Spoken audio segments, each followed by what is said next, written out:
अनुराग यादव के साथ 30 अक्टूबर को सुबह 6 से 7 के बीच में क्या हुआ था, किन किन लोगों ने साजिश रची थी, किन लोगों ने हथियार मंगाए थे, उसके गर्दन पे वार करने वाले रमेश, ट्रेनी दरोगा राजेश यादव और बाकी के 4 आरोपियों की पूरी कहानी पुलिस के पास पहुंच गई है। इस पूरे केस में सभी आरोपियों को गिरफ्तार कर लिया गया है और अब पुलिस बहुत चौंका देने वाले खुलासे कर रही है।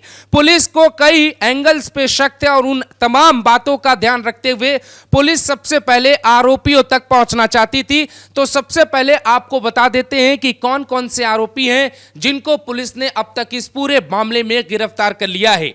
हमारी बातचीत वहां के गौरा बादशाहपुर के एसएचओ से हुई है। उन्होंने जानकारी दी है कि इसमें से 2 नाबालिग आरोपी हैं जिनका नाम डिस्क्लोज नहीं किया जा सकता। पहला जो आरोपी है लालता यादव है, दूसरा आरोपी है रमेश यादव जिसने वार किया था, तीसरा आरोपी है ट्रेनी दारोगा राजेश यादव जिसको मेरठ के भवाना थाने से गिरफ्तार किया गया।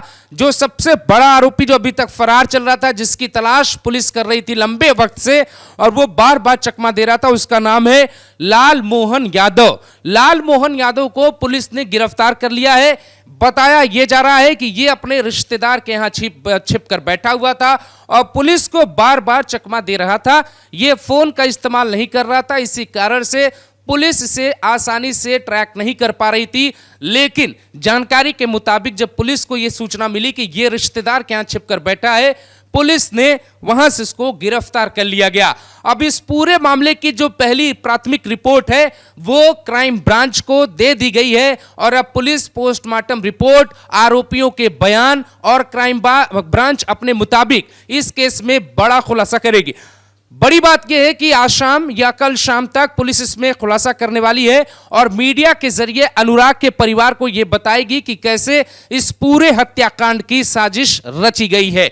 दोस्तों, जानकारी यह भी निकल के आ रही है कि इसमें और भी कुछ बड़े खुलासे हो सकते हैं। इन जो आरोपियों को गिरफ्तार किया गया है सबको अलग अलग बैठाकर पूछताछ की जा रही थी, लेकिन जो एक आरोपी बाकी था अब उससे भी पूछताछ की जा रही है। अब सभी आरोपियों के बयानों को मिलाकर पुलिस इस पूरे मामले को खोल सकती है। लेकिन बड़ी बात यह है कि 30 अक्टूबर की घटना के बाद आज इतने दिनों बाद पुलिस इस केस को क्लोज करने की दिशा में बढ़ी, तो इसमें कौन सा ऐसा एंगल है जो पुलिस को भी परेशान कर रहा है। यहां 2 सवाल लोगों के मन में खड़े हुए कि क्या जौनपुर की पुलिस कुछ अनुराग के परिवार से छिपा रही है। दूसरा सबसे बड़ा सवाल कि क्या इस पूरे केस में किसी लोकल लीडर का बड़ा सपोर्ट है या किसी पार्टी का सपोर्ट है या फिर किसी बड़े नेता का सपोर्ट है।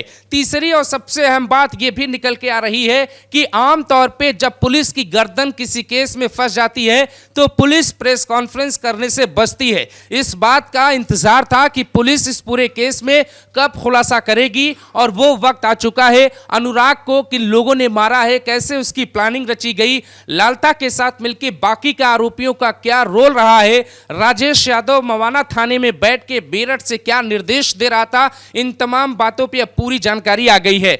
एसएसपी अजय पाल शर्मा से भी ग्लोबल भारत टीवी ने बात की थी। इस तमाम कार्रवाई के बाद अनुराग के परिवार को बहुत जल्द इंसाफ मिलने वाला है और आरोपी के घर बुलडोजर कार्रवाई की पूरी तैयारी की जा रही है। यह जानकारी आपको पहले भी हमने दी थी और अब भी आपको दे रहे हैं कि लालता यादव और बाकी के जितने भी आरोपी हैं उन सभी की जमीनों पर बुलडोजर चलने वाला है, मकानों को ध्वस्त किया जाएगा और प्रशासन लेवल पर यह भी तैयारी है कि अब इनकी जो जमीन है और जो उनकी संपत्ति है वो सब कुर्क कर ली जाए। इसमें एक जानकारी दोस्तों और है कि अनुराग यादव के परिवार की मुलाकात संभवतः अब योगी आदित्यनाथ से हो सकती है। प्रशासन इसके लिए भी तैयारी कर रहा है और डीएम स्तर पे सीएमओ ऑफिस को यह सूचना भेजी जा सकती है। मुख्यमंत्री योगी आदित्यनाथ किसी भी वक्त अनुराग के परिवार से लखनऊ में मुलाकात कर सकते हैं। दोस्तों, इस पूरे किरदार में सारी कड़ियां जुड़ चुकी हैं।